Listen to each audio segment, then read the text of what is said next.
tal? Muy buenas tardes, soy Héctor de Mauleón, les agradezco que nos acompañen en una nueva emisión de El Foco. Le doy la bienvenida como cada semana a Beca Duncan. Hola, ¿qué tal? Nos hemos trasladado hacia un lugar que es muy difícil visitar, que es complicado acercarse, pues debido a la multitud de comercio que lo cerca y que lo va como aislando. No es fácil llegar en auto, es complicado acercarse caminando.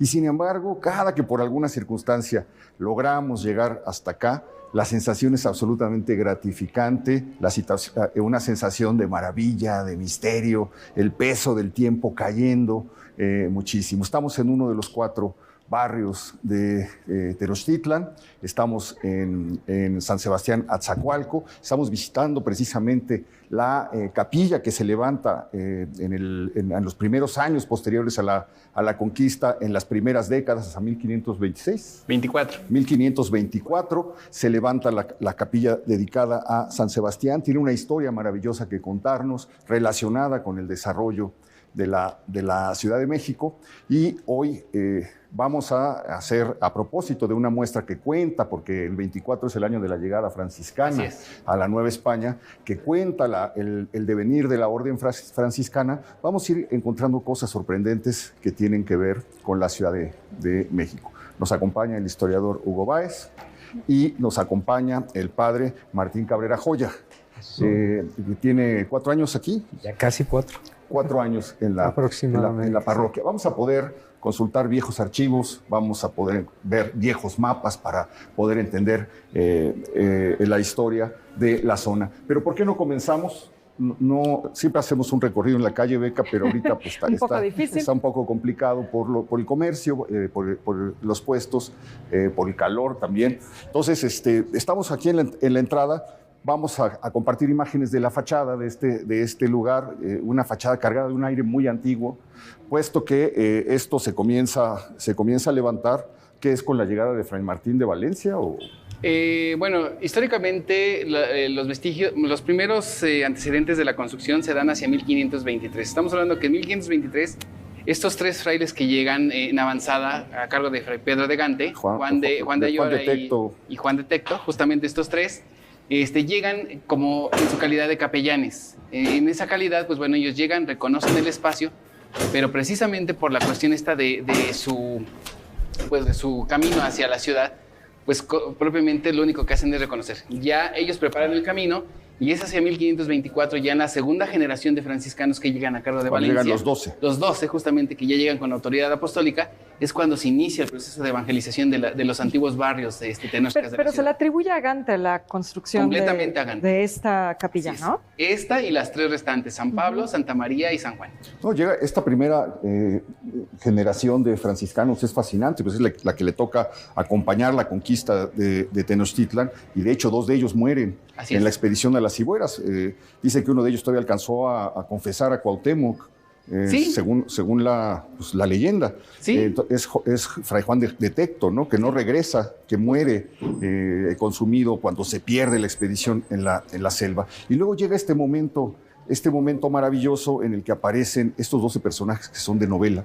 Así es. Que emulando a los 12 apóstoles se dividen en grupos e inician la evangelización de lo que iba a ser el territorio de la Nueva España. ¿Por qué llegan a San Sebastián Atzacoalco los franciscanos? Bueno, es que la realidad es que los franciscanos llegan completamente a reconocer el espacio. Ellos llegan a la capital, que está en un estado completamente deplorable. O sea, la ciudad está completamente en ruinas, no se puede vivir, hay podredumbre, hay incertidumbre inclusive de los propios indígenas que viven en el lugar.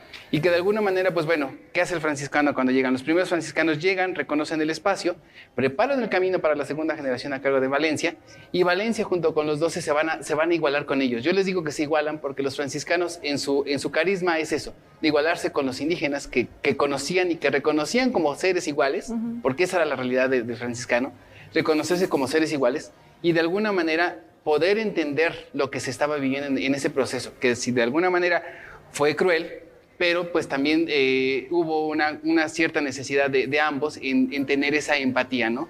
De que el caído pudiera tener ese cobijo de los que llegaban, en este caso de los sacerdotes, y los sacerdotes poderlos adoptar como hijos dentro de ese Ahora momento. que está de moda la polémica de los libros de texto, yo recuerdo en los libros de texto de mi generación, en el libro de segundo o tercer año ya aparecía Martín de Valencia. Pintaban a Martín de Valencia como un protector de los indígenas. Una figura muy compleja, muy rica, muy del Renacimiento, llena de conocimientos, etc. Bueno, pues se levanta esto primero como una pequeña capilla de indios, en un lugar que hoy no nos podemos imaginar cómo era San Sebastián, cómo era Atzacoalco. Así es. Que recibe el nombre pues, católico de San Sebastián Atzacoalco. Sí. Pero estamos a las orillas del lago, al final de la isla. Al final, justamente ese era el albarradón donde se detenía el agua, el cauce del río Cuautepec. Aquí se detenía y de alguna manera entre los dos Atzacoalcos, Atzacoalco del norte, en este caso Santiago, y el San Sebastián del centro, en este caso el otro Atzacoalco, eran los que regulaban la entrada del agua. Y bueno, el nombre viene de ahí, ¿no? Así es, que es el albarradón donde se detiene el agua, que es lo que quiere decir Atzacoalco en ese sentido. Sí. Y es el lugar donde transcurre la infancia de Moctezuma. Así es, sí, de hecho estas son las... Moctezuma crece aquí. Así es, estas son las tierras del papá, son las tierras de Atzayácatl y es la casa, es la cuna de la infancia de Moctezuma, ese espacio. Porque estamos en un lugar habitado por caciques fundamentalmente, ¿no? La Casa de Manzanares, que se cree que es la casa más antigua que hay en la Ciudad de México, por la disposición y por lo que se ha logrado investigar, pues fue la casa de un rico comerciante indígena, de un cacique indígena, porque era una zona pues, de mucho tráfico de productos, de canoas, etcétera, pero aquí se habían asentado pues como los... la gente, no sé cómo decirlo, de élite, por decirlo. La élite de la sociedad novohispana vivía en esta zona. Es lamentable no poder imaginar siquiera, tenemos solamente por ahí un mapa que nos deja soñar, que es el mapa de Uppsala, que nos deja soñar un poco cómo era pero a mí sí me desespera mucho no poder imaginar. Debe haber sido un lugar bellísimo, el resplandor del sol en el agua de la laguna, los montes que rodeaban la isla, lo verde, las chinampas, los volcanes, el tráfico de chalupas, de canoas, etc. Y hoy estamos, padre, gracias por recibirnos. Con todos. Estamos en una de las iglesias más antiguas de la Ciudad de México, pero lo peor es que conservan ese aire de antigüedad. ¿Por qué no nos habla un poco del lugar donde nos encontramos? Como nos decía Horacio, bueno, pues el templo, ¿verdad? Se va edificando poco a poco. El ábside, pues es, digamos, la parte más antigua, donde se hace la primera enramada con la llegada de los franciscanos. Una pequeña enramada para oficiar una misa y poner una imagen religiosa. La costumbre que era, ¿verdad? Cuando se iniciaba la misión, pues en todo lugar, los franciscanos y pues todas las órdenes misioneras, el inicio pues era plantar una cruz, hacer una enramada, ¿verdad? Y consagrar el lugar para pues empezar la misión, ¿sí? Y obviamente, como nos ha dicho Horacio, pues fue un aprender de ambos, ¿no? De los nativos y hacia los franciscanos hacia los nativos, darse cuenta que no les gustan los espacios cerrados para el culto, entonces las capillas abiertas. Tenía que haber una capilla abierta aquí. Fue una capilla abierta, sí. Ese fondo pues es los primeros restos, ¿no? de aquella enramada. Ahora, esto que dice, padre, del aprendizaje mutuo, creo que es algo muy importante ahora que hablamos de los franciscanos, que vale la pena recordar. Casi todo lo que sabemos del México antiguo, sobre todo de los mexicas, es gracias a la información que ellos lograron recopilar y a la gran cantidad de documentos que mandaron a hacer en colegios como Santiago Tlatelolco. Es decir, el trabajo que hicieron por realmente darse cuenta que lo primero que tenían que hacer para evangelizar era conocer este pueblo con el que estaban entrando en contacto, pues nos ha dado una riqueza invaluable para entender pues ese pueblo que es el origen de, sobre todo, la Ciudad de México, ¿no? ¿Qué grieta? Es producto del sismo del 17, ¿verdad? Así es. ¿Sí? Y pues después ya los siguientes movimientos que ha seguido habiendo, los microsismos que este año han sido más frecuentes aquí en la Ciudad de México. Porque estamos y la falla geológica. Esto es muy perturbador. Nos encontramos encima de una falla geológica sobre la cual fue construida esta parte de la ciudad. Así es. Es una falla que corre en esta dirección. Sí. Oriente, bueno, pues, poniente. por eso es increíble que en medio de todos los sismos que han ocurrido desde 1524 a la fecha, estamos en un templo ¿de qué año sería? 16, 17. Del siglo XVII, de los 1600, ¿no? Ha estado resistiendo y se ha ido convirtiendo en el corazón de una zona y sobre todo en el centro de culto de uno de los santos favoritos de los mexicanos, que detenía las epidemias, que resolvía situaciones desesperadas. Mucha gente de la Nueva España que tenía algún problema o que tenía una cosa que deseaba una resolución urgente, venía con San Sebastián a pedírselo. Esta imagen del santo asaeteado por defender el culto, pues se ha vuelto un emblema de muchísimas cosas. También un culto que se recibió muy fácilmente por los indígenas, ¿no? Que sí, porque de alguna manera era sincretizar justamente, era velar la creencia del antiguo panteón mesoamericano, pero también era la cuestión de tener presente que tenían que sacralizar lo que veían, ¿no? Entonces, para ellos ver una persona igual a ellos, pues de alguna manera les remitía a que, pues bueno, también podían acercarse a eso, ¿no? A ser gente sacralizada, ¿no? Y lo vamos a ver ahorita, por ejemplo, en la sala que tenemos montada en el museo, tenemos completamente un indio sacralizado, ¿no? Y es lo que dice Héctor y lo que comentas tú, que de alguna manera, pues bueno, sí, justo era eso, ¿no? De que acercarse a él porque se sentían, pues de alguna manera, identificados a través del sacrificio, ¿no? Que era lo importante. Y la imagen, ¿no? Que trae como una especie de taparrabos. La flecha, que era un elemento que también ellos utilizaban. O sea, había muchas coincidencias, ¿no? Claro. Sí. Bueno, una de las más representados a lo largo del arte también, ¿no? Por su martirio trágico, atado a un poste y pues flechado. Zárraga, quizás, ¿no? Horacio, aquí se viene a enterrar uno de los virreyes de la Nueva España. Fernando de Alencastre Noroña. Noroña y Silva. ¿Por qué? Pues es cosa que también nosotros tenemos muy velada, ¿eh? De hecho, platicando con varios de los historiadores del rumbo, gente que conoce del tema, e inclusive yo mismo, y con el padre, ahora que hemos estado platicando mucho sobre esto, nos extraña que eclesiásticamente el espacio está configurado para hacer una doctrina de indios, porque entre parroquia y doctrina eran dos cosas diferentes.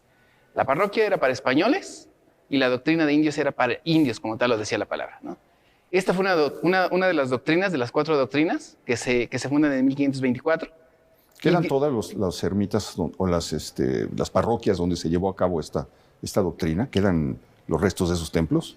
De 4 nada más. De los 4. Y de alguna manera ya están algunos ya tocados, ya tienen ya restauraciones recientes. Está el de Santa María la Redonda, que es la heredera del barrio de Cuepopan. Está el de San Pablo, que bueno, es el nuevo, porque el antiguo pues ahora ya es el auditorio del hospital. Y San Juan Moyotla, que definitivamente dejó de existir.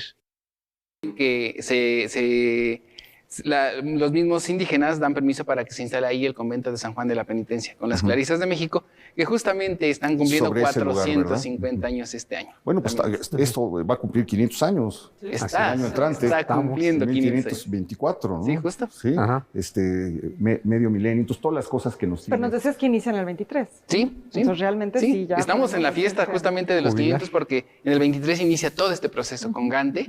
Y en el 24 justamente se reafirma con Valencia, ¿no? Lo que sí queda claro que Gante le viene a preparar el camino a los que llegan ya con la autoridad apostólica del Papa, porque los primeros que llegan solamente llegan como capellanes, llegan con la cuestión de reconocer y de ver qué encontraban, pero los que ya vienen en calidad de sacerdotes y de curas de almas, como tal lo dice la palabra, pues bueno, llegan con esa intención, ¿no? Ya de empezar este trabajo de evangelización con los indígenas del sitio. Ahora, hay una, en una de las capillas hay una tumba, un mausoleo, no sé cómo llamarlo, dedicado a la familia Álvarez de la Cadena. ¿Quiénes fueron los Álvarez de la Cadena? Pues de hecho, es que aquí hay muchas cuestiones interesantes porque, por ejemplo, nos hablan de que los Álvarez de la Cadena fue gente avecindada de Querétaro, y que creemos nosotros que es gente que de alguna manera tuvo la economía y la solvencia y que de alguna manera hizo pues, riqueza de aquel lado y pues bueno, la familia en su momento vino a vivir acá y aquí se quedaron, pero Se desconoce la realidad de por qué están aquí ellos.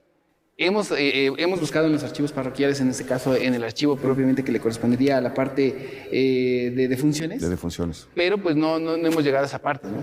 Sin embargo, pues bueno, sabemos que sí es una familia acomodada, porque sí sabemos bien que es una familia acomodada de Querétaro, pero no tenemos bien claro quiénes sean en la actualidad. Tenemos que hacer una pequeñísima pausa, no se vaya, y vamos a continuar recorriendo el templo de San Sebastián Atzacoalco.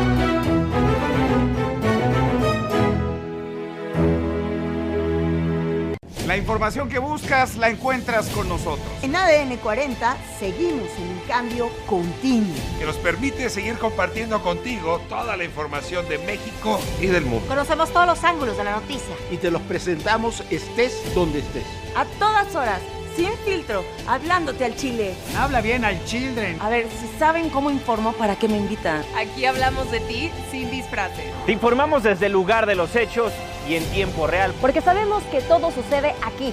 Te sacaremos una sonrisa con lo mejor de la información. Hablaremos de todo. Pues ya sacaste las internacionales, ¿eh? ¿Las rusas? Las notas internacionales. En ADN 40 te escuchamos. Porque la noticia la vivimos todos. Y que tanto tú como yo somos parte de... Porque sabemos que la noticia la sentimos todos. La nueva forma de hacer periodismo está aquí. ADN 40, siempre conmigo.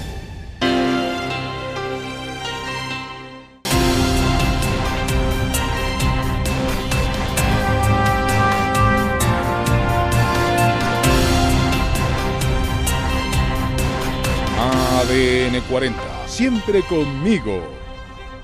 Información certera al momento. Contenidos hechos para ti. Periodismo veraz. ADN conmigo. Con Juan Pablo de Leo y Baitiare Mateos. Lunes a viernes a las 10 de la mañana. Por ADN 40. Siempre conmigo. Todo aquello que está siendo noticia en México y el mundo. Podrás conocerlo y discutirlo con nosotros a través de ADN40.mx. Caos vehicular en circuito interior por un tráiler. Así arrancamos noticias ADN40.mx. ¿Puedes darle? ¿Arrancamos? Con Valentina Rodríguez, Romina Ramos, Ania Gómez, Carmen Sánchez y Daniel Jacobo. De lunes a viernes, ADN 40. La información que buscas la encuentras con nosotros.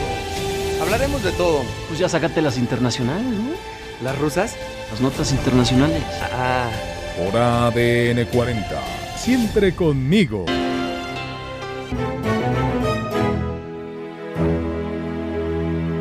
Estamos en la parroquia de San Sebastián Atzacoalco. Nos estaba platicando aquí el historiador Hugo Báez cómo se encuentra enterrado. Hay indicios de que fue enterrado aquí un virrey de la Nueva España y también indicios de que probablemente un segundo virrey, uno de los últimos, que sería Félix María Calleja del Rey, se encuentra enterrado en este lugar. ¿Por qué Alencastre tendría que venir a parar aquí? Bueno, Alencastre, de alguna manera, él netamente es un carmelita de hueso colorado. Eso sí, tenemos claramente que Alencastre tenía mucho acercamiento a los carmelitas de México. Porque no hemos dicho que esto perteneció a los franciscanos, pero que 20 años después fue entregado a la orden carmelita. Y prácticamente 12, 15 años después es entregado a los agustinos. A los agustinos. Por eso tenemos la devoción del Cristo de Burgos, que es ese Cristo que pende en el aire, que es una de las devociones grandes de la época, que justamente pues aquí se va a entronizar dentro de la capilla real, que tenemos aquí al costado, y que justamente se entiende que por esas razones, al haber una capilla real aquí, pudo haber estado en sintonía con Alencastre en ese sentido. Pero también Alencastre en ese sentido podemos decir que por qué debió de haber entrado aquí, porque bueno, tantito la cuestión de él hacia los carmelitas, ese acercamiento que tenían entre ellos. Y la otra de que él, al ser una persona, pues le puedo llamar yo de carácter modesto, pide que todo lo que él haga en vida, pues de alguna manera se le cuente dentro de la iglesia, ¿no? Y que cuando él muriera, pues que las honras fúnebres que le corresponderían, pues se hicieran a la usanza del convento. O sea, y decide quedarse en San Sebastián. Okay, qué interesante. Sí, yo, bueno, desde hace rato andaba chuleando aquí el púlpito, que me parece pues bellísimo. O sea, creo que nos ayuda a entender un poco cómo se debió ver esta iglesia en su esplendor. Pues no sé qué datos Sí, ¿verdad? tengan, Porque se ¿no? perdieron los retablos. No vemos ningún retablo, sí, exacto. Sí. Y pues llama mucho la atención porque pues, es de un barroco espléndido, ¿no? Sí, justamente. Sí, pues este vendría siendo el ejercicio propiamente de lo que en algún momento debió de haber estado en el ábside. Lo único que tenemos de testigos del siglo XVII, pues es el púlpito que pues tenemos ahí a los 4 evangelistas en talla de madera y que, bueno, correspondería a parte del discurso del propio retablo. Tenemos que imaginar más o menos esos colores en un retablo en el centro y a los lados. Padre Martín, ¿qué pasa con esos retablos? ¿Hay registros, indicios de en qué momento desaparecen o son destruidos o se van perdiendo en el tiempo? Se van perdiendo en el tiempo. Desafortunadamente no tenemos mucha información. Podemos hacer la sospecha de que, pues sí, al paso del tiempo se fue perdiendo el interés, la importancia de estos espacios y lo que fue teniendo. Y en ese descuido, pues el tiempo va haciendo lo suyo, la polilla, la lluvia, el agua, filtraciones, cosa que todavía sufrimos al día de hoy, filtraciones de agua. Muchas cosas tuvieron que estarse retirando. Algunos cuadros, como los que ya vieron, se quitaron de aquí precisamente para resguardarlos de las filtraciones de agua. Bueno, hay que recordar también 2 momentos, Héctor, que hemos comentado muchas veces. La entrada del neoclásico, en la que se pierde mucho de los altares barrocos, cambia el gusto, ¿no? Pero también la reforma, ¿no? Ahí Pues sí, va a haber un saqueo brutal de en las la iglesias. reforma con este lugar? ¿Permanece abierto al culto? ¿Se cierra? ¿Se dedica? ¿Se entrega? De hecho, en la época de la Reforma se pierde gran parte del antiguo monasterio de San Sebastián. O sea, del terreno. Sí, del terreno. Hoy solamente se conserva la nave principal, parte de lo que vendría siendo el antiguo hospital y la antigua doctrina, que es parte del archivo histórico, y lo que vendría siendo la casa, la casa grande de San Sebastián, pues ahora ya es toda esta parte de aquí afuera. Que se fraccionó, se notificó, se vendió. Sí, justamente. ¿Se perdió? Se perdió. Lo que vendría siendo el atrio, pues ahora es el paso de ambulantaje. Y el parque, ¿no? Y el parque, que se vendría siendo el Camposanto, de alguna manera. Se cuenta cómo cuando ocurre la reforma, cuando se promulgan las leyes de reforma, muchos especuladores que tenían capital ofrecieron para comprar barato y compraron grandes terrenos que o los dejaron para la especulación y se hicieron millonarios, o los empezaron a hacer que se ocuparan los grandes conventos como casas de vecindad. Entonces ahí iban sacando unas rentas en lo que los terrenos subían de precio. De ese modo desapareció y se destruyó muchísimo de lo que había en la Ciudad de México. Bueno, pues nos quedamos platicando muchísimo tiempo, pero ahora vamos a entrar a la fase B de este programa, que es recorrer la muestra dedicada a los 500 años de la presencia franciscana en Atzacoalco. Estamos en esta primera sala, antecedentes arqueológicos de San Sebastián Atzacoalco, que, bueno, y encontramos la pila bautismal famosísima. Famosísima, con su linternilla. Del 18, ¿verdad? 18, alabastro, y pues bueno, parte de los vestigios propiamente de ese barroco, que pues bueno, ya de alguna manera ya es perdido, ¿no? Pero sí, todavía tenemos, la pila bautismal antigua pues debía de haber sido cantera, pero lo único que se conserva ahora pues es el espacio, porque la pila antigua no se desconoce dónde quedó. Lo que sí sabemos es de que la cruz atrial está en el Museo de Tepoztlán, en el Museo del Virreinato. Ah, sí. Sí, está exhibida en la sala de... ¿El atrio fue cercenado también? Sí, completamente. Es decir, toda esta plaza formaba parte del... Era el Camposanto. El Camposanto de así es. De este lugar. Hay un Callejón del Muerto, en la calle de Bolivia, ¿no? Tenía el viejo nombre de Callejón del Muerto. Bueno... Pero estábamos con el tema de los antecedentes arqueológicos. Justamente, los antecedentes arqueológicos, ya como bien decíamos, ya lo comentábamos al principio, bueno, Atzacoalco pues es uno de los 4 campan, de los 4 grandes campan que van a conformar el Altepetl de la ciudad de Tenochca. Y bueno, Atzacoalco le va a corresponder el noroeste y que de alguna manera, pues bueno, junto con el Atzacoalco del norte, que en este caso en Gustavo Madero, pues van a ser los que van a ser esa compuerta de cuidar y regular los niveles de agua, ¿no? Atzacoalco se va a dividir en pequeños barrios o pequeños núcleos de población y que a decirse de ellos van a ser 8, ¿no? De entre los cuales se van a contar Cuitlahuatonco, Coatlán, Zacatlán, Tomatlán, todos estos espacios que de alguna manera van a ser como que las pequeñas casas, las pequeñas porciones de tierra dentro del gran espacio, ¿no? Y pues bueno... 8 barrios dentro del... 8 barrios dentro del mismo... dentro del campan, como se le llamaba a este espacio, ¿no?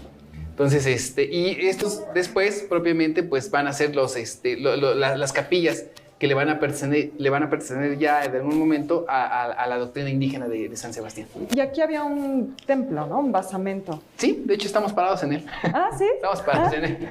Sí, esta es la parte interesante de que ya con parte de los trabajos de arqueología se han hecho trabajos ya de mecánica de suelo y de alguna manera han hecho trabajos de exploración.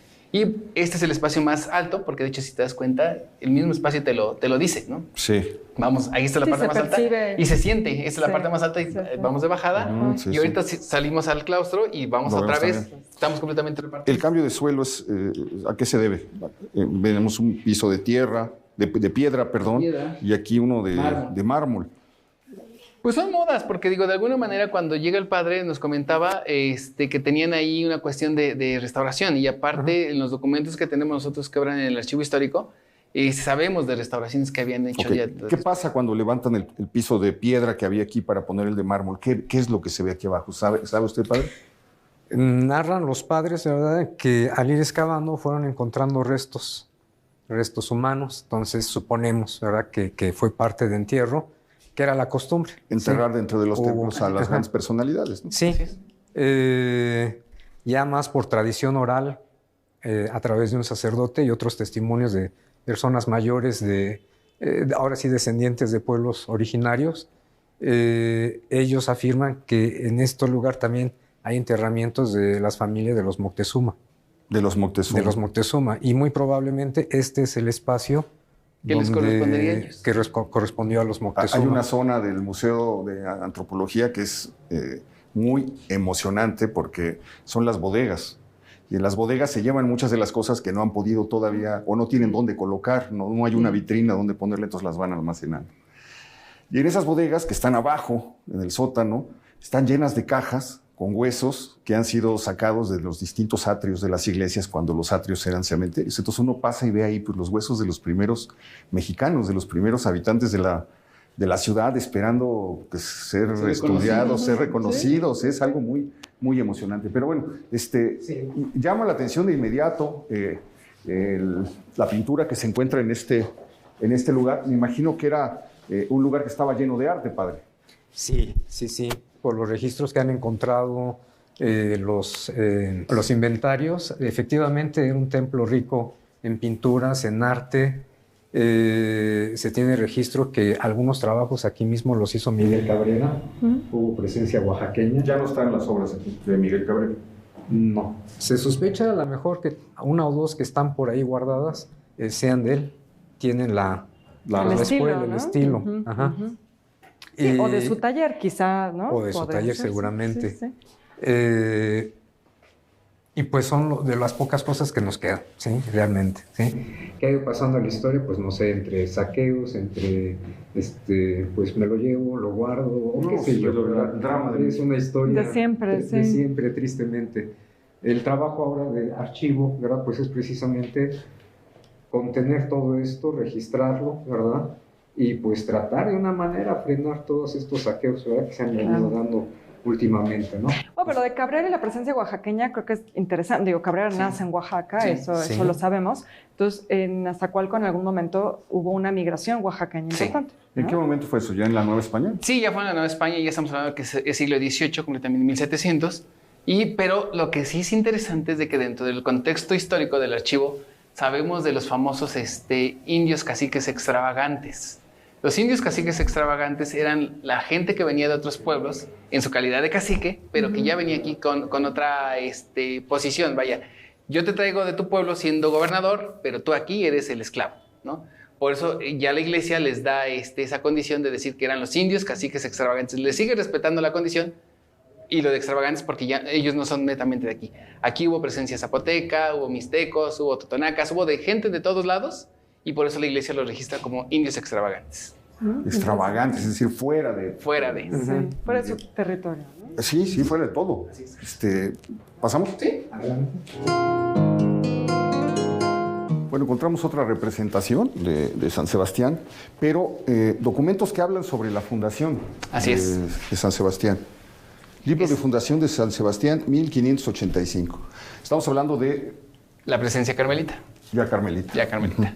Estamos hablando que de 1524 hasta 1585, por un lapso de 62 años, los franciscanos obtienen el gobierno del antiguo barrio de indios, y con el séptimo virrey, que es Álvaro Manrique y Zúñiga, y en el séquito de él llegan los carmelitas, y en ese momento con Pedro Moya de Contreras, que es el tercer arzobispo, les entregan la doctrina a los carmelitas, para que los carmelitas en su momento, de 1585 hasta 1607, hasta noviembre de 1607, ellos gobiernen por un lapso de cerca de 20 años, y hacia febrero de 1808 entra en función el tercer gobierno, que sería ya Agustino como tal. Hasta 1800. 1608. 1608. Oye, perdón, ahí vemos un facsímil de algo que se ve hecho como por tlacuilos, ¿no? Sí. Es que también cosa interesante aquí, lo interesante de aquí de San Sebastián es que justamente San Sebastián Atzacoalco, aquí es el resurgir del tlacuiloque. Aquí es la escuela de los antiguos pintores, y que de alguna manera desde aquí se van a hacer documentos interesantes para las tierras de otros lugares. Aquí vamos a tener cosa interesante, que aquí se van a pintar códices, se van a pintar mapas, se van a pintar documentos de la época novohispana, y que desde aquí van a salir para de alguna manera legitimar las posesiones en otros espacios. Los mismos indígenas que venían de otros lugares, llámese un ejemplo Cuernavaca, el Estado de México, Toluca y de algunos otros lugares, venían aquí con la intención de legitimar sus posesiones a través de la presencia de estos tlahuiloques, que eran los que pintaban, ¿no? Y que de alguna manera tenían esa herencia de la pintura, pero también de esa herencia de palabra, ¿no? Porque lo interesante del sitio es que justo también cuando se instala esta escuela de pintores, aquí en San Sebastián, se da una especie como de archivo desde el siglo XVIII, que el antiguo gobierno indígena guarda con la intención de legitimar todas las posesiones que en su momento las tuvo años atrás. ¿No? Oye, aquí está clarísima ya la división, ¿no? San Juan, completa. Santa María, San Pablo y San Sebastián. No sé qué dirá aquí, pero... Es parte de la fundación. Es justamente, este es el facsímil donde en el Códice Osuna, donde se representa parte de las 4 capillas, y justamente están las 4 que acabas de comentar, pero está Fray Pedro de Gante. Sí. Al centro está la capilla, la doctrina, que es San José de los Naturales, y que desde ahí los franciscanos van a administrar toda la parte de los sacramentos a los indígenas de los 4 rumbos. Estos 4 al mismo tiempo van a configurar la antigua población de San Juan Tenochtitlan, como se llamó el centro histórico hoy. Muy bien. ¿No? ¿Qué es? Es el provisor que viene a regular. Un provisor. Así es. Muy bien, pues qué interesante. Vamos a seguir porque todavía tenemos mucho que ver. Así es.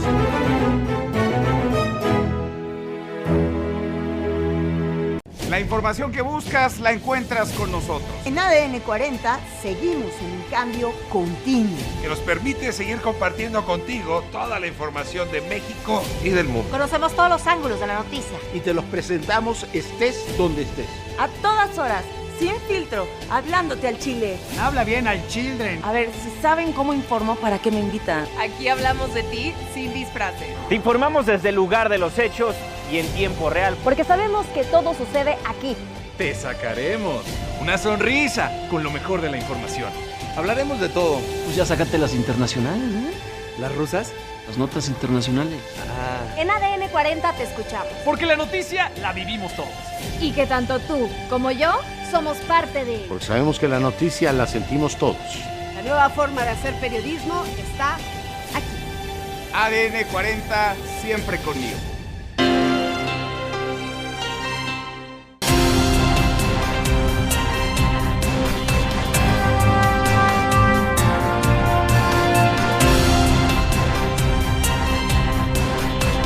ADN 40, siempre conmigo. Información certera al momento. Contenidos hechos para ti. Periodismo veraz. ADN conmigo. Con Juan Pablo de Leo y Baitiare Mateos.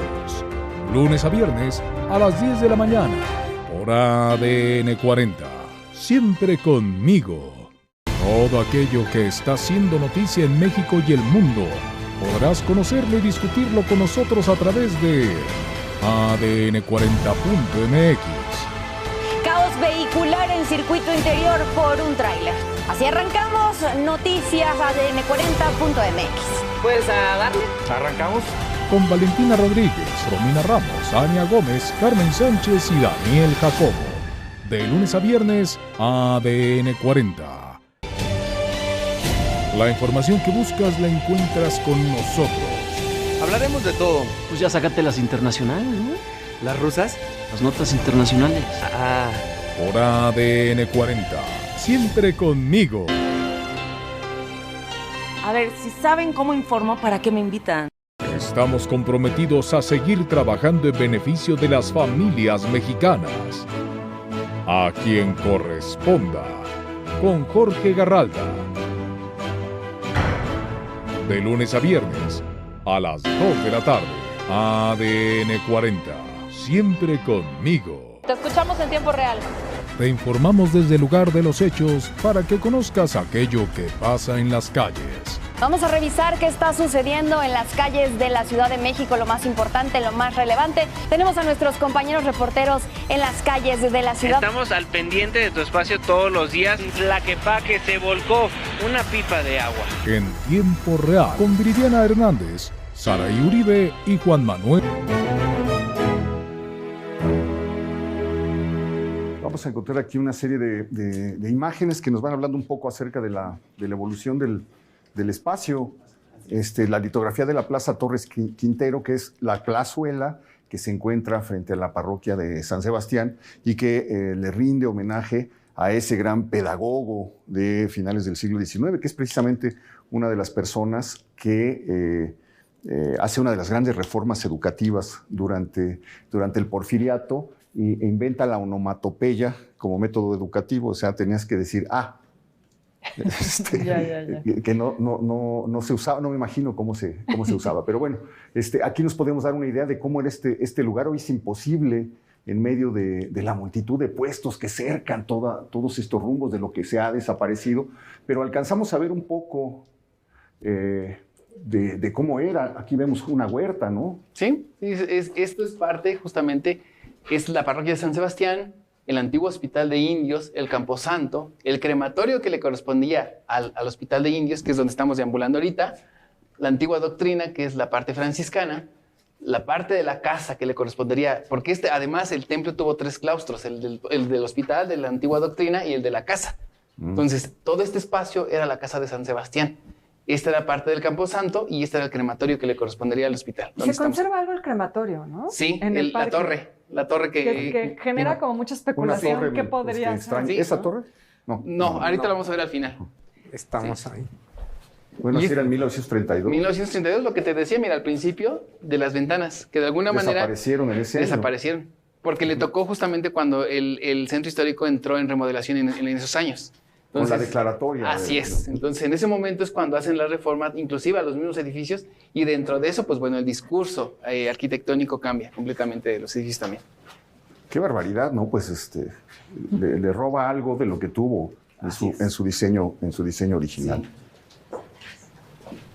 Parte también del propio interior del ábside, ¿no? De la nave principal, donde vemos completamente un espacio completamente en bruto, y lo único que se conserva en color pues es el ábside del templo, ¿no? No comentamos que es una de las pocas iglesias que tiene la techumbre en madera, ¿no? Justo. Toda la estructura. Sí, completamente. Sí. Y padre, ¿eso se lo han dicho como para explicar las grietas que tiene o no ahora, afecta? pues, al paso del tiempo, pues es lo que está siendo causa del problema. Claro.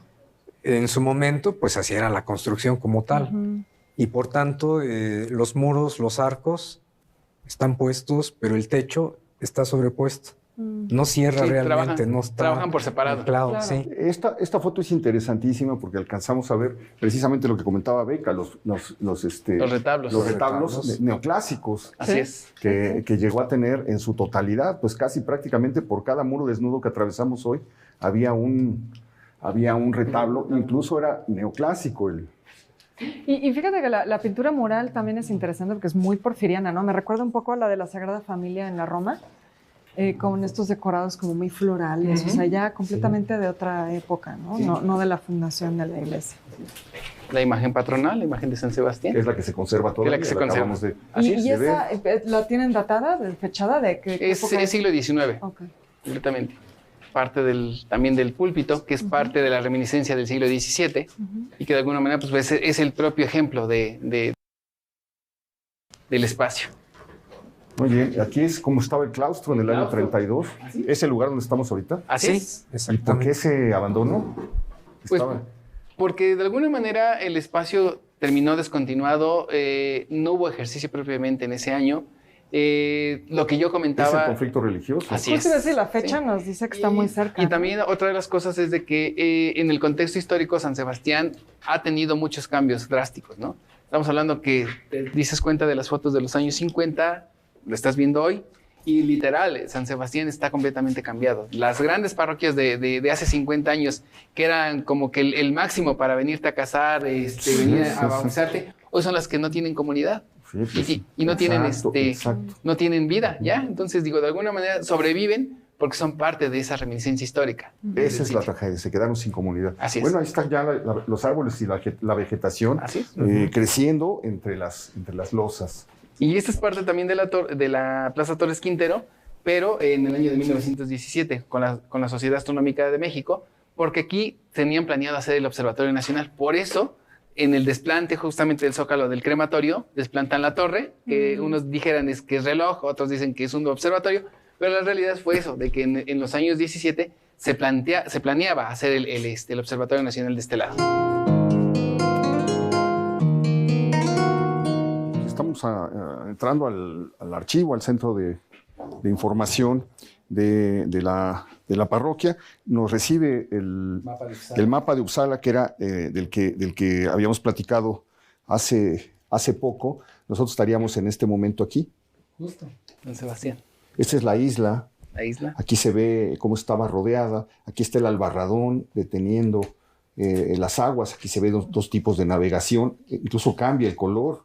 Así es, el agua dulce y el agua salada. Del agua dulce y el agua salada. Se empieza a ver pues una animación tremenda. Siempre ha llamado mucho la atención porque en este mapa, que es un mapa, es de los primeros mapas que existen sobre México, está más grande que la catedral. ¿Esta es la catedral? La catedral es aquí. Estamos hablando que la catedral es esta. Ah, sí, aquí está la catedral. Este es el Zócalo. El Zócalo. Si quieren, la catedral, que es el templo principal de la ciudad, está así. Y el colegio de Tlatelolco aparece magnificado. Y luego llama la atención que estamos frente a una ciudad vacía, no se ven personas. Y sin embargo, la periferia está llena de vida, de gente que se mueve, que está trabajando, que está cruzando con sus canoas, que está pescando, que está atrapando aves en la ribera del lago. Y esto es precisamente el albarradón que detenía las inundaciones. La inundación tremenda de la ciudad entró por aquí, anegando primero que nada esto, ¿no? Sí, justamente fue esta parte que se anega y que de alguna manera, pues bueno, se anega porque pues, es toda la bajada del agua que viene del norte y que de alguna manera, pues los ríos que se conjuntaban en este espacio, pues iban a ser la gran inundación para la ciudad, ¿no? Y pues obviamente vamos a ver que todo este lugar pues va a estar de alguna manera pues protegido por lo que viene siendo la zona de indios, por decirlo de esa manera, porque la gran ciudad o el centro de españoles o la República de Españoles pues se concentraba en la parte del corazón, ¿no? Es muy emocionante este documento. Completamente. Porque es como una pequeña foto de esto que decíamos que no nos podíamos imaginar. Pues del origen de este lugar en el que nos encontramos, ¿no? Así fantástico. Y bueno, pues tenemos aquí materiales que tienen que ver, padre, con defunciones, con matrimonios, con bautizos, ¿o con qué más? Tenemos, el archivo histórico se compone de dos secciones, el sacramental y el disciplinar. Aquí tenemos libros de sacramentos que de alguna manera durante el siglo XVI, estamos hablando que en el año de 1547, con el Concilio de Trento, la Iglesia va a tener que tener presente este ejercicio de hacer archivo y de alguna manera implementar el Quinque Libri, que de alguna manera el Quinque Libri va a ser esta exhibición de 5 libros, que va a ser el de matrimonios, el de defunciones, el de bautizos, confirmaciones y uno aparte, que era el que de alguna manera se le llamaba de extrema unción, que era para cuando te tenías que confesar y tener algún sacramento en especial por causas de fuerza mayor, ¿no?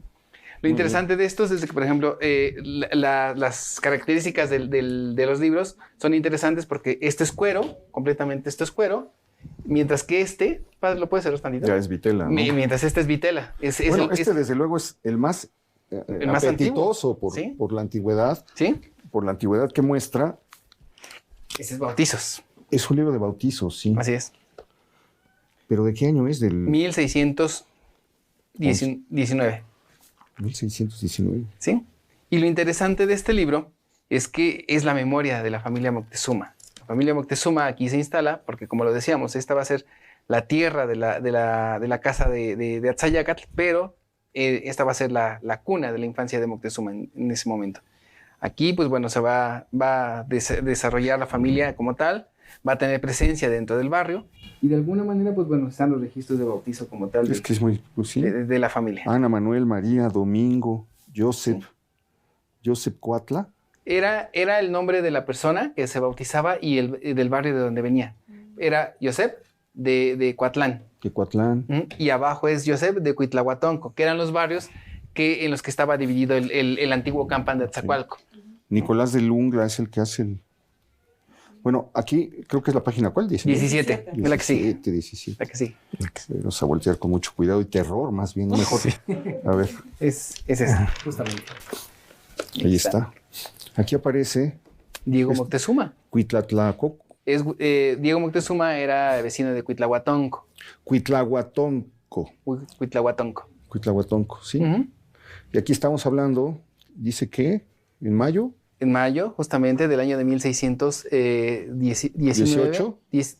18, se bautizó aquí una hija de Pascual y de Francisca. Y fueron sus padrinos. Vecinos de este barrio, y fueron sus padrinos Diego Moctezuma y María de la Concepción. ¿Ah, sí? Que sería su mujer. Todo está firmado por un Nicolás de Luna, que es el de fraile. Luna, el fraile, sí. El fraile.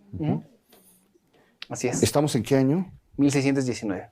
1619. Que vendrían siendo ya la descendencia de Moctezuma, los nietos como tal. Los nietos de... Pero pues por aquí van pasando los habitantes de este... Sí. De este lugar, ¿no? Juan de Dios, Torcuata. Así es. Pascuala. Sí.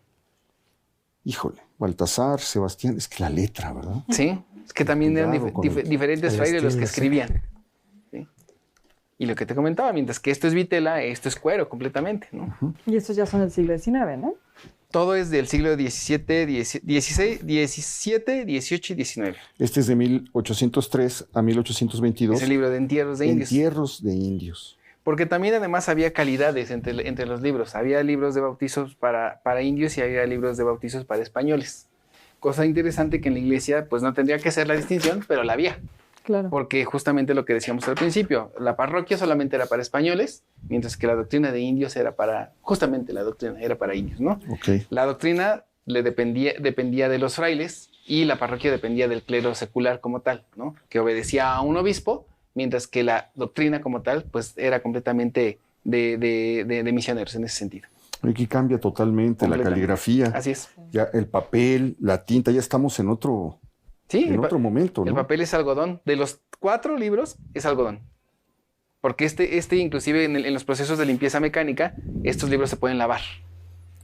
Ajá. Y no se despinta nada, ni se borra nada. Ok. Entonces, esa es la calidad interesante del papel, porque de alguna manera pues es lo que contiene. Bueno, esto es interesante porque es como la transición del virreinato al México independiente, ¿no? Justo lo que estamos, la gente que fue enterrada en ese momento, así pues les tocó ese momento histórico. Así es. Bautismos de hijos de padres no conocidos. ¿Qué quiere decir eso, Que eran hijos, lo que les llamaban los hijos naturales, sí. O sea, que no se conocía la descendencia. Y que en algún momento de la vida inclusive hasta huérfanos eran. En su momento. Pero eso lo recogen de capillas o de orfanatos. Sí, porque de hecho la misma iglesia en su momento llega a tener esa facultad de instalar escuelas.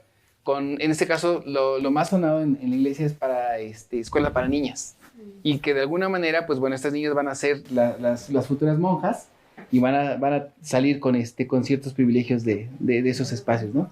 Ya con dotes y cosas de ese estilo. Más o menos, ¿cuántos documentos de este tipo hay en este archivo? Como tal, no están contabilizados. Lo que sí sabemos es de que hay 2 secciones. Tenemos 2 secciones que son la sacramental y la disciplinar, que ya como te decía al principio, bueno, dentro de la sacramental tenemos los 5 sacramentos y en la parte del disciplinar tenemos varias secciones, dentro de lo que son inventarios, cuentas, hospital, fábrica, todo lo que le corresponde a la vida cotidiana de la iglesia, en particular con la comunidad. ¿Cuál es de los grandes personajes o de los personajes más conocidos de la historia del país o de la ciudad pasaron por aquí o fueron bautizados o se casaron? Moctezuma. O fueron padrinos. Moctezuma es uno de ellos. Bueno, la familia Moctezuma es parte de la historia del barrio de Atzacoalco. Fernando de Alencastre, como 35º virrey, está enterrado aquí. O sea, tendría que estar por aquí su... Sí, el acta de defunción. ¿Verdad? ¿Se sabe qué murió? Ya murió de avanzada edad, ¿no? De 65 años. Bueno, para esa época, sí, pues era ya grande. Ya era grande. Sí, justamente. Fernando de Alencastre, el mismo Juan Cano Moctezuma, que también fue parte del discurso de este lugar. O sea, los Moctezuma siguieron con las propiedades de Axayácatl, las siguieron... Sí, Atzacoalco lo siguieron conservando ellos hasta bien entrado el siglo XIX. Bueno, es que se les reconoce su nobleza, ¿no? Así Entonces sí, sería claro. lógico que se les reconociera también la propiedad. ¿La casa de Axayácatl dónde estaba? ¿Se sabe? Los restos de la antigua casa, sí. Estamos hablando que estamos... Del lado oriente. Oriente. Sí, porque de hecho en el mapa aparece justamente el templo. Este vendría siendo el templo de San Sebastián y el palacio es este. Ah, ese cuadrito ahí. Sí, justamente. Este es San Sebastián. Aquí estamos. Aquí estamos. Y el palacio sería uno de estas 2 casitas blancas que se ven aquí. Se ven aquí. Digo, y se reconoce bien porque el palacio de indios o la casa del gobierno siempre se representaba por los famosos chalchihuites, los círculos alrededor de la fachada. Así como también en el caso de San Pablo, de los Tapia, en el caso de Moyotla, que también fueron los Moctezuma de ese lado, y de Cuepopan, pues bueno, ahí sí no tenemos registro como tal de quién fue. Es que sí es muy desesperante. He leído por ahí que la casa de Cuauhtémoc estuvo sobre República del Brasil, casi llegando a la Inquisición, a la plazuela de Santo Domingo. En esa esquina la tienen marcada la casa en la que vivió quien iba a ser el último gobernante mexica. Entonces, pues, ¿cómo imaginar? No era muy lejos de aquí, pero cómo imaginar esas calles, cómo la forma de esas construcciones, de esos palacios, de los templos, etcétera, y el ruido, el movimiento que había alrededor. Si nos cuesta mucho trabajo imaginarnos esto, a pesar de que pues, mucho del entorno se conserva un aire virreinal de lo que nos rodea, pues esto es imposible de alcanzar. Bueno, padre, cuenta la leyenda que aquí hay una reliquia, que es la única parroquia de la ciudad donde hay una reliquia de San Sebastián. ¿Cómo llegó eso aquí? Llega siglo XVIII, y precisamente pues para reafirmar esa presencia de San Sebastián y resaltar, ¿verdad?, la devoción, su presencia, ¿verdad?, en medio de la comunidad. Y es la única que se tiene. Qué maravilla. Se encuentra aquí a la vista, ¿verdad? Sí, en el museo. ¿La podemos, claro que podemos ver? Este es sin duda uno de los tesoros mayores que se encuentran en este lugar. Tiene que ver con la muerte de San Sebastián, esta cosa que platicábamos al principio, de la manera en la que el emperador Diocleciano lo manda ejecutar. Luego flechan, lo dan por muerto, lo recogen sus compañeros, ven que aún está con vida, se lo llevan a una casa, milagrosamente se recupera y en lugar de irse y esconderse y salvar la vida, regresa a enfrentar a Diocleciano, le vuelve a echar en cara los errores religiosos en los que está incurriendo y esta vez lo mandan a asesinar nuevamente. Esta vez se aseguran de no dejarlo con vida y entonces a partir de ahí comienza a desarrollarse el culto de San Sebastián. Pero pues resulta que el hueso de una astilla de hueso, de hueso de una mano de San Sebastián llega en un momento del siglo XVIII, 1753, así es, hasta este lugar y se conserva en este pequeño relicario de plata, ¿no? Así es, sí, es un relicario que en 1753 entrega el padre Cayetano de la Torre a la parroquia de San Sebastián, justamente con la intención de legitimar el culto a San Sebastián mártir en ese sentido, ¿no? Y que de alguna manera, pues bueno, esta va a ser los grandes tesoros que resguarda el templo y que se conservan dentro de todo el discurso que el propio archivo y que de la misma manera el propio inventario acusan de la magnificencia de este espacio en su momento. Es una maravilla además que sea de plata, porque el siglo XVIII es el siglo del esplendor de la plata novohispana, ¿no? Entonces nos habla mucho también del contexto de la época en la que está llegando esta reliquia a la parroquia. Así es. Tiene aquí una escritura en la parte de atrás. Sí, es la auténtica. Justamente es la parte con la que... donde se da fe de quién la trajo y en qué fecha. Es un certificado, ¿no? Es el certificado. Sería fascinante, no sé si habrá un libro sobre la historia de las reliquias en la Nueva España o en la Ciudad de México. Debe de haber uno. ¿No? Sería fascinante ver a dónde están y dónde fueron a parar los huesos de tantas personas. Recordamos en un programa pasado cómo le rompen un hueso del dedo a su marga cuando encuentran la tumba en el siglo XVIII para meterlo en un relicario, y ahí está en algún lugar del tesoro de la catedral, pero vale muchísimo la pena. Se nos terminó el tiempo. Les agradezco mucho. Al contrario, gracias a ustedes. Compartido sus conocimientos, padre. Gracias por recibirnos. Con todo gusto, bienvenidos. Este es un lugar cargado de magia. Es un lugar de verdad cargado de tiempo, de misterio. Es un lugar muy, muy atractivo. Como le decía yo, cuesta mucho trabajo a veces desplazarse en medio de los puestos, del tráfico, etcétera, para llegar hasta acá. Pero una vez que entra uno a este lugar, de alguna manera encuentra el origen de la ciudad. Toca el origen de la ciudad y eso desata una serie de sensaciones muy, muy extrañas. Es muy alucinante y muy reconfortante llegar hasta este lugar. Les agradezco muchísimo que nos hayan acompañado. A ustedes, muchas gracias. Dese una vuelta para que vea en vivo. Pues es algo de lo que hemos logrado compartir con ustedes a lo largo de este programa. Gracias, Beca. Gracias, Héctor. Muchas gracias. Gracias, Beca. Héctor, muchas gracias. Gracias a ustedes. Desde luego, sígasela pasando bien y nos vemos la próxima semana. Ya lo sabe usted, aquí en El Foco.